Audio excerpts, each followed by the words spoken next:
Hello everyone, this is Dr. Fatima, a clinical pharmacologist and an expert coach in pregnancy and parenting. Welcome to our channel 9 Mantras and thanks for being part of our mission to educate million moms and moms to be. Today we are going to discuss on a very important topic for all the moms.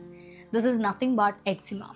Eczema is nothing but ectopic dermatitis. This is one of the skin conditions that mostly kids suffer from.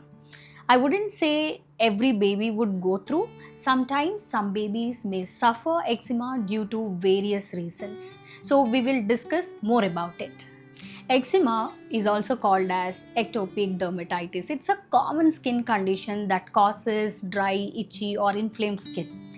It affects up to 20% of the children worldwide, making it a significant concern for many parents.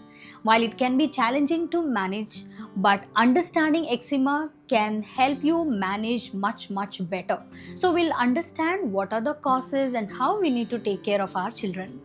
So what causes eczema? So there are various factors, okay? So genetics is one among them. Eczema often runs in families. If the parents have eczema, asthma or allergies, your child is more likely to develop eczema. There are also certain environmental triggering factors, for example, harsh soaps, certain fabrics, dust mites, pet danders, and even stress can trigger eczema. And it can further result in flare-ups. And not only this, immune system also contributes to this. Children with eczema have an overactive immune system that responds strongly to irritants and allergies. There are various skin conditions. Sometimes it can be confusing. So how can you understand if it is eczema?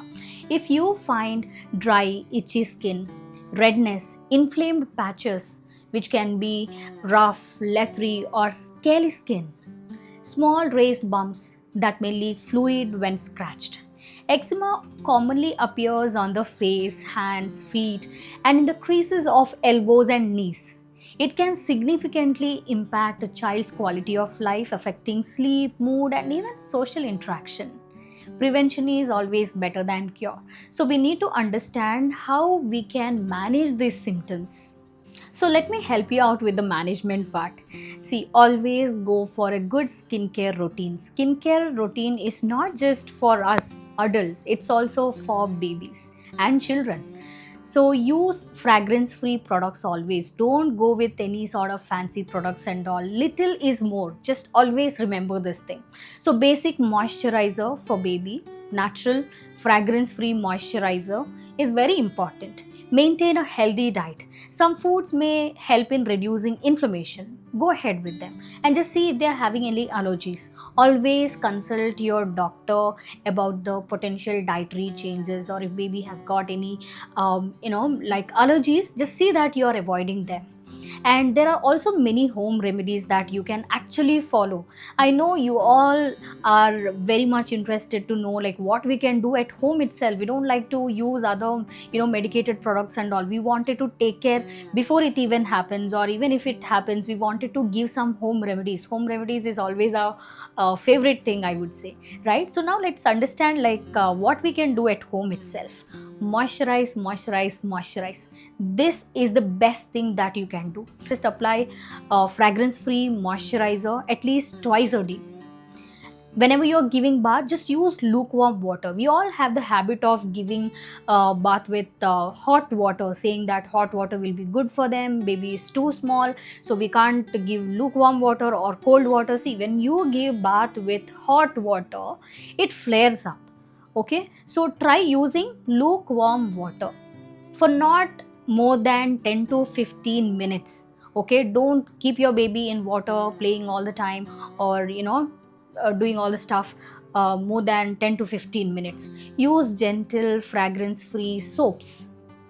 There are also certain natural ingredients that you may try, but don't experiment with each and everything. So if in case you feel like something is suiting your baby, for example some oatmeal bath or applying coconut oil, you can go for it if in case it is suiting. Always do a patch test first. Coconut oil is good, you can use if your baby is fine with that. And coming to an important thing, that is medical treatment. See, not always home remedies work. right? They aren't enough in all the cases. In some cases, these flare-ups can be so much and babies can suffer a lot. So don't be too much adamant in doing some home remedies without giving any medication. Because see, when you visit your doctor, if the condition is very severe, your doctor can prescribe certain medications. There are various types of treatment choices based on the requirement. For example, doctor can prescribe certain topical corticosteroids. These reduce the inflammation and itching during the flare-ups, because this is something due to which babies suffer a lot. They become cranky, fuzzy, right?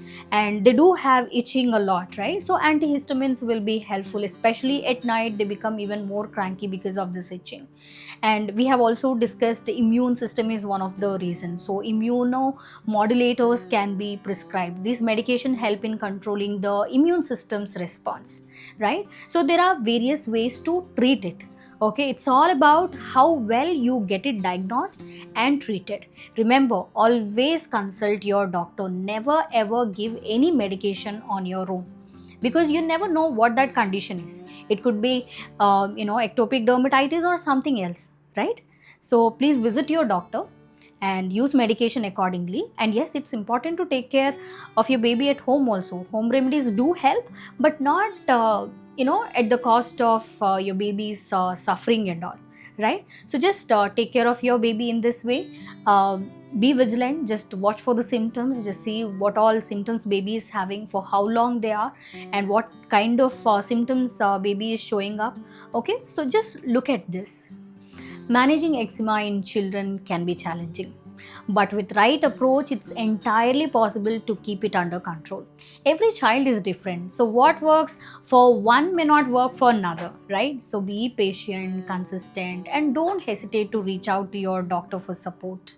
So that's all for today. I'll see you in my next video. Thanks a lot for watching. If you found this video helpful, please like, share, and subscribe. Share with your family members and your friends who are having kids, because we don't have to wait until someone suffers with this ectopic dermatitis or eczema, right? So when we have the right knowledge, we can definitely prevent certain things from happening. You can also attend my Instagram live sessions every Monday, Wednesday, and Friday, and also watch my videos every Tuesday, Thursday, and Saturday. That's all, guys. I'll see you in my next video. Till then, take care.